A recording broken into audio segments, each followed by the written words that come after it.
नमस्कार, कैसे हैं आप सब। हमारा जो चैप्टर चल रही है 11th बायोलॉजी जैविक वर्गीकरण, और इनके हमने एक वीडियो क्लियर कर रखी है। और आज का जो टॉपिक है वो है लाइकेन, और टॉपिक है आपका विषाणु।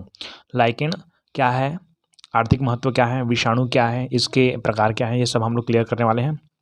और ये BSc फर्स्ट ईयर के लिए यूज़फुल टॉपिक्स हैं, साथ ही साथ MSc के लिए तो है ही, और कुछ कॉम्पिटिटिव एग्ज़ाम के लिए भी है, अर्थात ये छोटे बच्चों के लिए नहीं है। ओके, तो सीधा चलते हैं हम लोग। लाइकेन क्या है, तो सबसे पहले बताता हूँ कि लाइकेन नाम सुनते ही आपको कन्फ्यूजन हो, क्योंकि आप 11वीं में हो तो क्या होगा, हर चीज़ नया मिलेगा, नया सुनने को मिलेगा, है ना।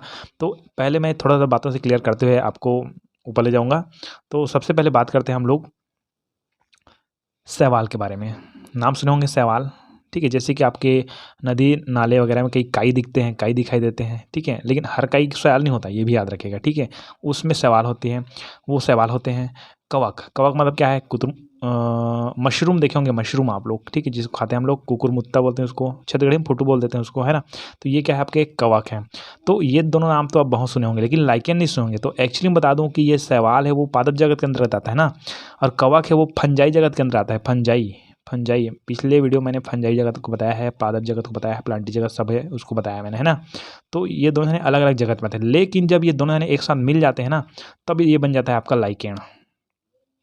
क्या बन जाता है, लाइकेन। यही आपका मेन पॉइंट है, लाइकेन, है ना। अब क्या बोलोगे आप, शैवाल तो पादप है और कवक है क्या है, फंजाई जगत के अंदर, तो दोनों मिलाकर क्या बनाएंगे। तो एक्चुअली में जो लाइकेन आएगा वो पादप जगत के अंतर्गत ही आएगा, क्योंकि उसको पादप बोलेंगे। क्यों पादप बोलते हैं आगे मैं बताता हूँ, ठीक है। Lichen, okay. लाइकेन एक विशिष्ट प्रकार के पादप होते हैं, हाँ, जो कि स्वपोषी। अच्छा, यही इसी कारण उसको हम लोग पादप श्रेणी में रखे हैं। क्यों, क्योंकि वो क्या होता है, स्वपोषी होता है। तो लाइकेन एक विशिष्ट प्रकार के पादप होते हैं जो कि स्वपोषी एवं सुकायवत होते हैं। सुकाय, देखिए सुकाय का मतलब क्या होता है उसको समझना, क्योंकि हर नाम का कुछ ना कुछ अर्थ होता है। सुकाय का मतलब क्या होता है, देखिए, हाँ, मान लो जाए ये पौधा है, ये बीज हम आ जाए, बीज से हो गया पौधा, ठीक। पौधे में पत्ती बने, तने बने, फूल बने, वगैरह जो भी बना, ठीक। तो इसको बोलेंगे हम लोग पौधा। क्या बोलेंगे, पौधा। यदि बीज से डायरेक्टली एक ही चीज़ बाहर निकलता है ऐसे, ठीक है, मतलब यही पत्ता है, यही उसका तना है, तो इसको बोलते हैं हम लोग सुकाय। क्या बोलते हैं, सुकाय। क्लियर हो गया। मतलब ऐसा नहीं, इसमें हम लोग फर्क मतलब नहीं कर पाएंगे कि कौन सा पत्ता है, कौन सा फूल है, कौन सा तना है, ये हम लोग डिसाइड नहीं कर पाते, उसी को बोलते हैं सुकाय बोलते हैं। क्या बोलते हैं, सुकाय। तो लाइकेन एक विशिष्ट प्रकार के पादप होते हैं जो स्वपोषी एवं सुकायवत होते हैं। ये सहजीविता को प्रदर्शित करते हैं। सहजीविता का मतलब क्या होता है, एक और ये दो जने व्यक्ति हैं, है ना। ये व्यक्ति इसको कुछ देता है, ये व्यक्ति इसको कुछ देता है, साथ साथ जीते हैं। समझ आ रहा है बात मेरी, कि ये मांझे दिखाऊं, ये ज़मीन से जुड़ा हुआ है दोनों पौधा, हाँ। इस पौधे को ज़मीन से खनिज पदार्थ निकालना नहीं आता, ठीक, लेकिन प्रकाश संश्लेषण की क्रिया करना आता है। इसको ज़मीन से निकालना आता है, लेकिन प्रकाश संश्लेषण की क्रिया नहीं आती है। अब दोनों देखो, इसको प्रकाश संश्लेषण की क्रिया आती है, लेकिन ज़मीन से खनिज पदार्थ की निकालना नहीं आता है। इसको प्रकाश संश्लेषण की नहीं आती, लेकिन ज़मीन से खाना निकालना आता है। तो ये ज़मीन से खाना निकालेगा और ये प्रकाश संश्लेषण तरफ से खाना निकालेगा। अब इसको प्रकाश वाला खाना भी चाहिए, तो ये इनसे लेगा, और इसको भी ज़मीन वाला खाना चाहिए, तो ये इनसे लेगा, तो एक दूसरे को पूर्ति होकर सहजीविता है यार, खत्म। समझ आ गया। तो ये सहजीविता को प्रदर्शित करते हैं। ये दो भिन्न भिन्न घटकों के सहजीविता के फलस्वरूप निर्मित होते हैं। दो भिन्न भिन्न पादप लिख सकते हैं यहाँ पर घटक की जगह, लेकिन पादप इसलिए नहीं लिखा हूँ क्योंकि सवाल पादप है, कवक पादप के अंतर्गत नहीं आता है, तो यहाँ पर मैं घटक लिख दिया, है ना। तो ये मतलब कौन, लाइकेन। ये दो भिन्न भिन्न घटकों के सहजीविता के फलस्वरूप निर्मित होते हैं। जब दो घटक मिलेंगे ना, शैवाल और कवक, तब क्या होगा, लाइकेन का निर्माण होगा, ठीक है। लाइकेन का निर्माण करने वाली दो सहजीवी में एक सहजीवी कवक होता है तथा दूसरी शैवाल है। तो शुरू में मैंने बता रखी थी क्या, है ना, ओके। लाइकेन के खोज का श्रेय तुलासने को जाता है। क्या नाम इसका है, तुलासने, स मिले ने, तुलासने को जाता है ना। तथा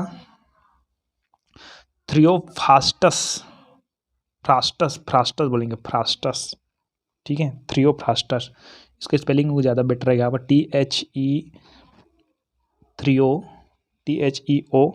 THEOPHRA फ्रास्टस, थ्रियोफ्रास्टस, क्योंकि अंग्रेजी का नाम ना अगर इंग्लिश में लिखो ज़्यादा बेटर लगता है ना।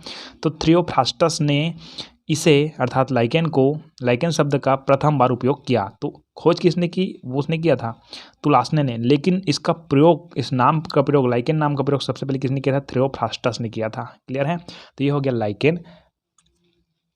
अब हम लोग चलते हैं लाइकेन। अच्छा, यहाँ लाइकेन का कुछ आप चित्र भी देख लीजिए ऊपर में। क्लियर? देख लिया? हाँ, चलो अब हम लोग चलते हैं लाइकेन के प्राप्ति स्थान। तो प्राप्ति स्थान में मैं बता दिया, तो मैं प्राप्ति स्थान तो नहीं बताऊंगा क्योंकि इंपॉर्टेंट नहीं है। प्राप्ति स्थान में 2-3 नाम देता हूँ, जैसे कि हिमालय के जो सिक्किम है ना, दार्जिलिंग है, यहाँ पर बहुत आयत मात्रा में मिलते हैं। ओके, चलिए आगे हम लोग चलते हैं लाइकेन के आर्थिक महत्व। तो देखो पेपर में क्या आता है, लाइकेन है क्या है करके नहीं आता है अधिकतर पेपर में ये आता है कि लाइकेन का आर्थिक महत्व क्या है, ये आता है, ये याद रखिएगा आप। लाइकेन का आर्थिक महत्व क्या है, ये आता है ना। चलिए तो चलते हैं सीधा छोटे छोटे पॉइंट में। हाँ, चलिए तो चलते हैं हम लोग लाइकेन के आर्थिक महत्व में। तो इसको मैं कुछ पॉइंट्स के रूप में बताऊंगा, है ना, 2-3 पॉइंट्स के रूप में। तो सबसे पहले लाभदायक महत्व, है ना। उसके बाद हम लोग हानिकारक, क्योंकि आर्थिक महत्व बोलेगा तो केवल लाभ बस को नहीं लिखना है, हानि को भी लिखना है, याद रखें ना। तो ज़्यादा नहीं, 4 नंबर में आता है तो 4 पॉइंट में क्लियर कर देंगे, ठीक है। तो देखिए कुछ ऐसे लाइकेंस हैं जिसका उपयोग मनुष्य भोज्य पदार्थ के रूप में करता है, जैसे पारमेलिया, है ना, पारमेलिया है। कुछ ऐसे पदार्थ हैं जिसका मनुष्य किसके लिए? भोज्य पदार्थ के लिए यूज़ करते हैं, पारमेलिया है, ठीक है। जैसे हम लोग खाते हैं ना, ये वो नहीं खाते हैं, ये भी बताया मैंने, ठीक है। क्या बताया भूल गया मैं, ठीक है, बता देना आप लोग कमेंट में। हाँ, दूसरा मशरूम मत बताना, है ना, ठीक है। तो दूसरा पॉइंट है कुछ ऐसे लाइकेन हैं जिसका उपयोग मनुष्य औषधि के रूप में करते हैं। किसके रूप में करते हैं? औषधि के रूप में, है ना। ये पॉइंट तो ऐसे याद हो जाएगा फटाक से, लेकिन उसका नाम थोड़ा दिक्कत थी याद करने में। तो आप, मैंने बता दिया 11वीं में आप जितना भी नाम सुनोगे नए सुनोगे, पारमेलिया, ठीक है। तो कुछ ऐसे लाइकेन हैं जिसका उपयोग मनुष्य औषधि के रूप में करते हैं। उदाहरण लोबेरिया पल्मोसेरिया। क्या है? लोबेरिया पल्मोसेरिया।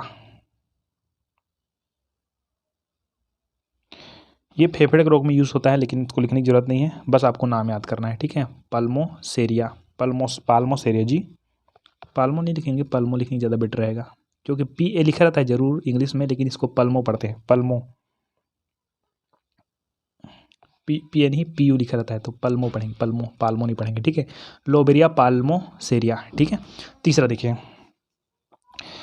कुछ ऐसे लाइकेन हैं जिसका उपयोग मनुष्य इत्र के रूप में भी करते हैं, मतलब इत्र निर्माण, इत्र के रूप में नहीं है, इत्र के निर्माण में करते हैं, इत्र के निर्माण में करते हैं। कुछ ऐसे क्या है लाइकेंस है, जैसे कि हमारे पास है लोबेरिया पल्मोनेरिया। अब बात एक चीज़ बता देता हूँ आपको कि यही नाम इसमें भी यूज़ हुआ है, तो इससे अच्छा है कि आप एक इसी वाले पॉइंट को, दोनों पॉइंट को लिखो। वैसे तो चौथा पॉइंट में कुछ और लिख सकता हूँ मैं कि रंगों के लिए भी यूज़ किया जाता है करके, ठीक है। लेकिन अगर दोनों में एक ही उदाहरण आया तो अच्छी बात है दोनों के लिए, ठीक है। तो लोबेरिया पाल्मो लिख दिया, फिर पल्मोनीरिया, ठीक है। तो ये कुछ ऐसे नाम है जिसको आपको याद कर लेना है, ठीक है। चौथा हम देख लीजिए कि इसका उपयोग रेशमी धागों में, रेशमी धागों को रंगने के लिए किया जाता है, लिख लीजिएगा आप लोग, ठीक है। कुछ लाइकेंस का उपयोग रेशमी धागों को रंगने के लिए किया जाता है, ठीक है। उदाहरण लिख लेना आप लोग, रोसेला लिकेनोरा, ठीक है, रोसेला लिकेनोरा, है ना। तो ये हो गया आपका लाभदायक महत्व। अब एक हानिकारक महत्व भी लिखना चाहिए, है ना। तो क्या है हानिकारक महत्व इसका? तो ध्यान से देखिए, कुछ लाइकेंस त्वचा रोग उत्पन्न करते हैं, सीधी बात है ना। तालाब में नहाते हैं तो खुजली हो जाती है नहीं तो कुछ लाइकेंस सजीव रोग उत्पन्न करते हैं, क्लियर है। दूसरा, कुछ लाइकेंस ज्वलनशील होते हैं जिससे आग लग, जैसे कि अब जंगल में कोई क्या है लाइकेंस है ना, या पहाड़ी क्षेत्र में लाइकेंस है। अब लाइकेंस क्या होगा कि धीरे धीरे सूख हो जाएगा, और सूखेगा तो लाइकेंस इतना ज्वलनशील होते हैं, फटाक से जल जाते हैं और क्या होते हैं, आग लगने की संभावना होती है जंगल में, ठीक है। इसलिए यह क्या है, हानिकारक क्या है, हमारे लिए हानि है, ये हानिकारक है कौन, लाइकेंस। लेकिन सबसे ज़्यादा यूज़ किस में रहा है, लाभकारक में, ठीक है। तो अच्छी बात है, लाइकेंस का आर्थिक महत्व में इतना पूरा लिखेगा, ठीक है। चलिए फिर आगे हम लोग बढ़ते हैं, विषाणु वायरस। वायरस का पूरा नाम आता है vital information research under seize, ठीक है। तो यहाँ पर विषाणु क्या है, तो विषाणु तो आप शुरू से पढ़ते हो 9वीं में। जीवाणु भी होता है, बैक्टीरिया बोलते हैं इसको, विषाणु को वायरस बोलते हैं, ठीक है ना। और प्रोटोजोआ, ये सब क्या है, सूक्ष्म जीव है ना। तो आज हम लोग बात करने वाले विषाणु की। एक चीज़ और बता देता हूँ कि पृथ्वी में, पूरे ब्रह्मांड में जब कोई नहीं था तो सबसे पहले जीव सदृश रचना का जो निर्माण हुआ था वो विषाणु था, है ना। ओके, चलिए तो विषाणु कुछ जानकारी लेते हुए निकलते हैं, उसके महत्व, उसके निर्जीव गुण वगैरह वगैरह लेते हैं, ठीक है ना। तो सबसे पहले चलते हैं विषाणु, यहाँ पर पॉइंट डालिएगा आप लोग, विषाणु, है ना। तो विषाणु पृथ्वी में उत्पन्न होना सबसे पहला जीव सदृश रचना है, जीव नहीं है, जीव सदृश, सदृश मतलब दिखाई देना, उसकी तरह दिखाई देने वाला, ठीक है। तो विषाणु पृथ्वी पर उत्पन्न होना सबसे जीव सदृश रचना है। यह प्राथमिक इकाई है। प्राथमिक इकाई मतलब जैसे कि कोई भ्रूण बनता है, भ्रूण से क्या होता है, बच्चे से वयस्क, है नहीं। और भ्रूण के पहले क्या बनता होगा, तो वहाँ पर बनता है प्राक भ्रूण से क्या पहले क्या रहता होगा, वहाँ पर क्या है, जाइगोट से पहले क्या, उससे पहले कुछ होता नहीं है ना, उससे पहले फर्टिलाइजेशन की क्रिया आती है। तो ये देखिए, जाइगोट, प्राक भ्रूण, ये सब नाम आप 9वीं से सुने होंगे, प्राक भ्रूण, जाइगोट, ठीक है। जब दो युग्मक मिलता है तो युग्मनज बनता है, युग्मनज को हम लोग जाइगोट बोलते हैं, ठीक है। तो ये क्या हो गया, ये प्राथमिक से होते होते धीरे धीरे बढ़ते जाता है, मतलब द्वितीयक की ओर जा रहा है। मतलब एक क्या है, सरल संरचना है, और सरल संरचना से जब जटिल संरचना की ओर बढ़ते जाते हैं तो वो क्या हो जाएगा, आपका द्वितीयक हो जाएगा, तृतीयक हो जाएगा, ऐसे होते होते जाएगा। मतलब जो प्राथमिक इकाई बोल रहे हैं, मतलब ये सिंपल एक जन है बस, ठीक है। हाँ, अब ये गुणन कर सकता है कि नहीं कर सकता है वो उसकी मर्जी, ठीक है ना, वायरस की मर्जी, ओके। तो यह प्राथमिक इकाई होती है जिसमें सजीव एवं निर्जीव दोनों के लक्षण पाए जाते हैं। अब बताओ, सजीव के भी लक्षण पाए जाते हैं, निर्जीव के लक्षण भी पाए जाते हैं। मतलब इसको सजीव भी नहीं बोल सकते, निर्जीव भी नहीं बोल सकते हैं। अब इसके मैं सजीव लक्षण भी बताऊंगा बहुत सारे, और निर्जीव लक्षण भी बताऊंगा, क्लियर है। ओके, जिसमें सजीव एवं निर्जीव दोनों के लक्षण पाए जाते हैं, इतना तो क्लियर हो गया।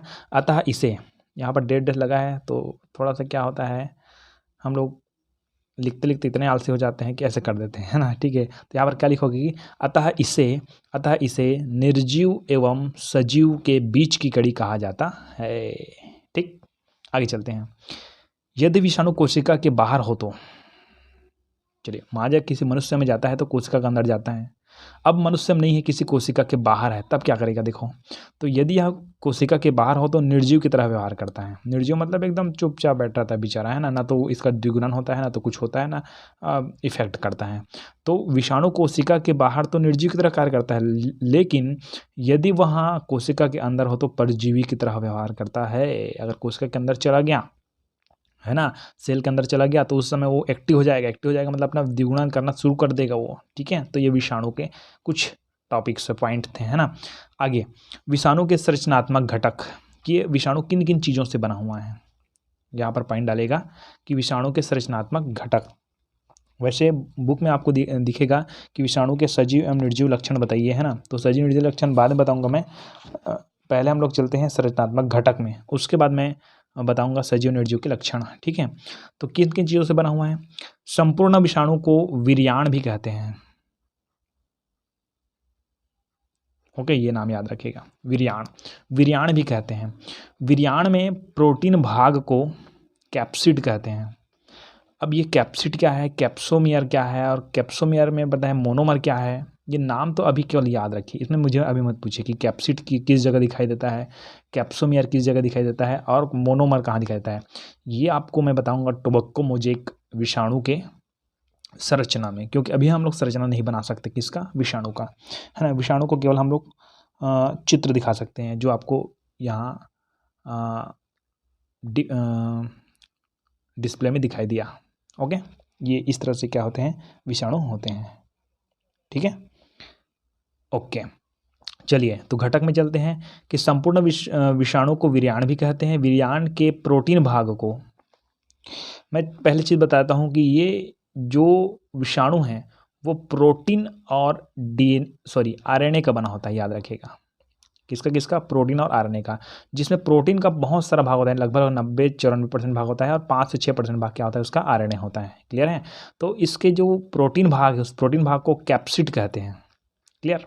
प्रोटीन भाग उसको क्या बोलेंगे, कैप्सिड कहते हैं। तथा कैप्सिड के उप इकाई को कैप्सोमियर कहते हैं, तथा कैप्सोमियर के उप इकाई को मोनोमर कहते हैं। अब क्या समझ आ रहा है आपको, है ना, कि प्रोटीन भाग को कैप्सिड कहते हैं और कैप्सिड के उप इकाई को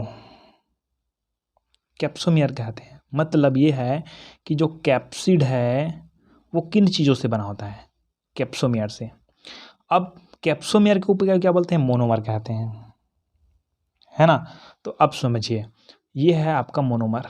ठीक, आपका नहीं, किसका होगा मुझे क्या पता, है ना, कहाँ है मोनोमर, ये मोनोमर। अब मोनोमर जब मिलता है तब बनता है क्या, कैप्सोमियर। ठीक, क्या बन गया, कैप्सोमियर। अब कैप्सोमियर में अब ये दिखे, ये मोनोमर, ठीक, और ये मिलेगा, ये बड़ा हो गया, वो क्या हो गया, कैप्सोमियर। अंदर देखे तो ये मोनोमर, ये हो गया आपका कैप्सोमियर। अब कैप्सोमियर जब मिलता है तब क्या बनता है, वो बनता है आपका कैप्सिड। और ये कैप्सिड क्या है, उसका प्रोटीन भाग है, किसका, विषाणु का, जो आपको संरचना में दिखाई देगा, है ना। ओके, तो ये आपको समझ आना चाहिए, है ना। ठीक है, कि ये जो विषाणु के घटक क्या है, किस चीज़ों से बना हुआ है, ये प्रोटीन और आरएनए से बना होता है। उसके प्रोटीन भाग को हम लोग कैप्सिड कहते हैं, और कैप्सिड छोटी छोटी इकाई से बना होता है, जिसको बोलते हैं कैप्सोमियर। क्या बोलते हैं, कैप्सोमियर। और कैप्सोमियर छोटी छोटी इकाई से बना होता है, उसको बोलते हैं हम लोग मोनोमर। ठीक, ओके। तो ये हो गया विषाणु के संरचनात्मक घटक हो गया। आगे हम लोग चलते हैं, ये पहला पॉइंट विषाणु हो गया, दूसरा पॉइंट विषाणु की संरचना हो गया, और तीसरा पॉइंट में आप डालोगे विषाणु के सजीव एवं निर्जीव लक्षण। ये आता है पेपर में अधिकतर, उनके सजीव निर्जीव लक्षण बताइए करके। चलिए, तो विषाणु के हम लोग सजीव लक्षण में पहले चलते हैं कि कैसे इसको हम लोग सजीव कह सकते हैं। देखिए, यह न्यूक्लिक अम्ल एवं प्रोटीन का बना होता है। तो पहले बात ये बताता हूँ कि जिसमें प्रोटीन पाया जाता है वो तो सजीव ही कहलाएगा क्या, और जिसमें न्यूक्लिक अम्ल मतलब क्या है, आरएनए डीएनए जो भी है ना। तो इसमें आरएनए पाया जाता है, न्यूक्लिक अम्ल, राइबोन्यूक्लिक एसिड। ठीक है, डीएनए नहीं पाया जाता है, याद रखिएगा, है ना। तो यह न्यूक्लिक अम्ल एवं प्रोटीन का बना होता है, इसीलिए इसको किसके लक्षण है, इसमें सजीव के लक्षण है। दूसरा देखिए, विषाणु ताप के प्रति संवेदनशील है। अब जिसमें जीव है, जीवन है, उसी को ही ताप महसूस होगा क्या। और ये ताप के प्रति देखिए, आप देखेंगे वायरस कब मरता है, जब उसमें अधिक ताप हो जाती है, 30 डिग्री सेल्सियस, 40 डिग्री सेल्सियस, जितने भी सेल्सियस, उससे अधिक ताप में क्या हो जाता है, ये मर जाता है। कम ताप में अधिकतर जीवित रहता है, इसलिए गर्म पानी पीने को बोलते हैं आपको, है ना। तो क्या होता है कि विषाणु ताप के प्रति संवेदनशील होते हैं, मतलब ताप इसके ऊपर क्या करता है, इफेक्ट डालता है। अब जिसके ऊपर इफेक्ट डालेगा तो वो तो जीवित ही रहेगा ना। ठीक है, तो इसमें सजीव के लक्षण हो गया। ठीक, इसमें अनुवांशिक पदार्थ के रूप में डीएनए व आरएनए पाए जाते हैं। एक्चुअली में ये डीएनए कम मात्रा पाता है, लेकिन मात्रा में नहीं, लगभग नहीं के समान होता है, लेकिन मेन कौन होता है आपका, आरएनए। क्या होता है, आरएनए। अब यहाँ पर डीएनए होता ही नहीं भाई, आपको लिखना नहीं है। ठीक है, क्या लिखेंगे, इसमें अनुवांशिक पदार्थ के रूप में क्या पाया जाता है, आरएनए पाया जाता है। क्लियर है ना। अब क्या होता है, चौथा, इसमें अनुवांशिक लक्षण एक पीढ़ी से दूसरी पीढ़ी में स्थानांतरित होते हैं। देखिए, एक पिता है, उस पिता का कुछ लक्षण बच्चों में, बच्चों का कुछ लक्षण उसके और बच्चों में, उसके और बच्चों में लक्षण जाता है, तो मतलब वही इसको बोलते हैं हम लोग अनुवांशिक लक्षण। क्या बोलते हैं, अनुवांशिक लक्षण। ठीक है, तो ये विषाणु में भी होता है। विषाणु से, एक विषाणु से दूसरे विषाणु निर्मित होते हैं ना, तो इस विषाणु का गुण इसमें चला जाता है। एक विषाणु से फिर दूसरे विषाणु निर्मित होते हैं, तो इसका गुण इसमें चला जाता है। ठीक, तो इसमें अनुवांशिक लक्षण का एक पीढ़ी दूसरे पीढ़ी में स्थानांतरण होता है। चौथा देखें, पांचवा, विषाणु सजीवों में संक्रमण रोग उत्पन्न करता है। अब जो जीवित रहेगा वही तो रोग उत्पन्न करेगा, क्या क्लियर है। तो ये विषाणु का क्या है, सजीव लक्षण है ना। अब हम चलते हैं विषाणु के निर्जीव लक्षण। वास्तव में हम लोग सजीव का लक्षण तो देख लिए कि किस कारण इसको सजीव बोलते हैं। अब ये देखते हैं कि किस कारण इसको निर्जीव बोलते हैं। चलो देखते हैं। तो विषाणु में श्वसन की क्रिया नहीं होती। अब देखो, हम लोगों में श्वसन क्रिया होती है, इसलिए हम लोग क्या है, सजीव हैं। अब उसमें भी श्वसन क्रिया होती ही नहीं है ना, तो निर्जीव कहलाएगा नहीं कहलाएगा? कहलाएगा, ठीक है। तो इसमें निर्जीव के लक्षण के लिए क्या है कि विषाणु में श्वसन की क्रिया नहीं होती है। कंप्लीट। विषाणु में वृद्धि नहीं होती है। ये विषाणु इतना बड़ा है तो ऐसे बड़ा नहीं होगा, इससे और बड़ा नहीं होगा। लेकिन हाँ, एक चीज़ और बताता हूँ आपको, अपनी संख्या में बढ़ा सकता है ये, ठीक है। बस समझ रही है आपको, संख्या बढ़ा सकता है ये, अपने आप को नहीं बढ़ा सकता। अपने आप को बढ़ाता तो शरीर फूल जाता मनुष्य का, है ना, ठीक है। तो विषाणु में वृद्धि नहीं होती है। क्लियर हो गया? अब जिसमें वृद्धि नहीं होती है मतलब क्या है, वो निर्जीव है। विषाणु में पोषण एवं उत्सर्जन की क्रिया नहीं होती है, ये भी बात क्लियर है। पोषण मतलब खाना नहीं खाता है वो, ठीक है, खाना नहीं खाता है। लेकिन एक चीज़ बता देता हूँ आपको कि वो किसी कोशिका में रहता है ना, तो उसको क्षतिग्रस्त करता जरूर है, ठीक है ना। उत्सर्जन मतलब वो किसी चीज़ को छोड़ता नहीं है ना, नई क्रिया नहीं होती है। विषाणु कोश की संरचना प्रदर्शित नहीं करता है, उसमें कोई कोशिका नहीं होती है, याद रखिएगा। कोश की संरचना, अब हम क्या है, सजीव है, सजीव में कौन सी संरचना होती है, कोश की संरचना होती है। इसमें कोश की संरचना नहीं है, मतलब क्या है, ये निर्जीव है। विषाणु में कोशिकांग नहीं पाए जाते हैं। कोशिका अंग इसको बोलते हैं, कोशिका अंग, जैसे कि माइटोकॉन्ड्रिया, एंडोप्लाज्मिक रेटिकुलम, ये सबको बोलते हैं कोशिकांग। तो विषाणु में कोई कोशिकांग नहीं पाए जाते हैं, अर्थात ये निर्जीव। अब मुझे बताओ कि आप सजीव बोलोगे कि निर्जीव बोलोगे, तो मैं भी नहीं बोल पाता, वैज्ञानिक लोग नहीं बोल पाते, आप क्या बोलोगे, है नहीं, ठीक है। तो इसको हम लोग सजीव निर्जीव दोनों के बीच में रखते हैं। क्लियर हो गया? तो ये विषाणु के निर्जीव के क्या है, लक्षण है, और सजीव के लक्षण, ठीक। चलिए आगे आता है विषाणु के प्रकार। तो विषाणु के प्रकार को दो भागों में बांटेंगे, एक तो न्यूक्लिक अम्ल के आधार पर। अच्छा, आपको मैंने बताया था कि अधिकतर क्या पाएगा, आरएनए पाया जाएगा, और आपको आरएनए ही लिखना है जिस जगह आएगा, उसको मैं पहले बताता हूँ कि आप क्या लोगों विषाणु में आनुवांशिक पदार्थ के रूप में क्या पाता है, आरएनए पाता है। लेकिन कुछ ऐसे अपवाद हैं यार, जैसे कि हमारे पास अपवाद में हम लोग देखते हैं जंतु विषाणु, बैक्टीरिया विषाणु, ये सब क्या है, अपवाद है। क्लियर है? ओके, तो हम लोग पहले चलते हैं न्यूक्लिक अम्ल के आधार पर। न्यूक्लिक अम्ल मतलब डीएनए और आरएनए, ये न्यूक्लिक अम्ल, ठीक है। विषाणु के प्रकार न्यूक्लिक अम्ल के आधार पर, है ना। लेकिन मैंने आपको बार बार बता रखी है कि जब भी आपको न्यूक्लिक अम्ल पूछेगा तो आरएनए की ही बात ही करना, ठीक है। चलिए, तो अनुवांशिक डीएनए विषाणु, तो अनुवांशिक पदार्थ के रूप में डीएनए विषाणु उपस्थित होता है। यहाँ पर ऐसा मत लिखना, ऐसे लिखना कि अनुवांशिक पदार्थ के रूप में यदि डीएनए उपस्थित हो तो उसको डीएनए विषाणु कहते हैं। क्लियर है? अब डीएनए विषाणु कहते हैं, ठीक है। और यहाँ पर आप उदाहरण में क्या लिखना, उदाहरण में लिखना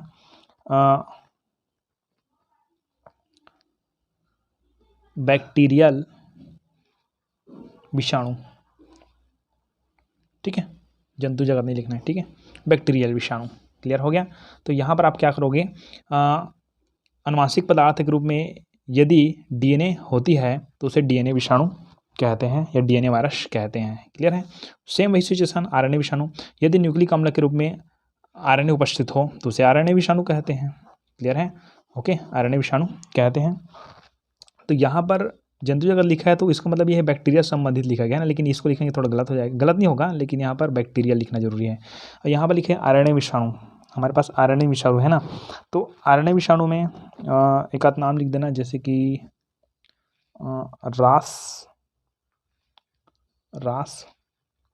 सारकोमा विषाणु, ठीक। अब आप बोलोगे सर आपने तो आरएनए बताया, डीएनए भी यहाँ पर, भाई मैं क्या कर सकता हूँ भैया, आपकी गलती ना मेरी गलती। आरएनए एकदम परफेक्ट रहता है ना। अब इसमें कुछ ऐसे विषाणु जिसमें डीएनए भी पाया जाता है। और अच्छा, एक चीज़ उल्टा पूछेगा, मनुष्य में क्या होता है, तो मनुष्य में अधिकतर डीएनए वाली बात करते हैं, लेकिन आरएनए रहता है बहुत सारे, एमआरएनए। इसका जो अनुवांशिक पदार्थ है किसका बना होता है, मनुष्य का, तो ये डीएनए का बना होता है एक्चुअली में, है ना। लेकिन आरएनए कहाँ का होता है, प्रोटीन संश्लेषण की क्रिया में आरएनए निर्मित है, एमआरएनए, टीआरएनए, ये सब आरएनए आप पढ़ोगे 12वीं में, ठीक है। तो इस तरह से कंप्लीट हो गया। और अगर वीडियो में आप लोग नया हैं तो सब्सक्राइब जरूर करिए, क्योंकि मेरे को सब्सक्राइबर की ज़रूरत है। मेरे पास 600-700 सब्सक्राइबर है और मुझे लगभग 1000 सब्सक्राइबर चाहिए। तो आप सब्सक्राइब भी करिए और साथ साथ अपने आसपास के सरकारी स्कूल है, अन्य स्कूल हैं, वहाँ पर भी शेयर करिए ताकि वीडियोस क्या हो, ग्रो कर सकें। Thank you. और कुछ डाउट हो तो बिल्कुल पूछिए, ज़रूर कमेंट करिए इसमें।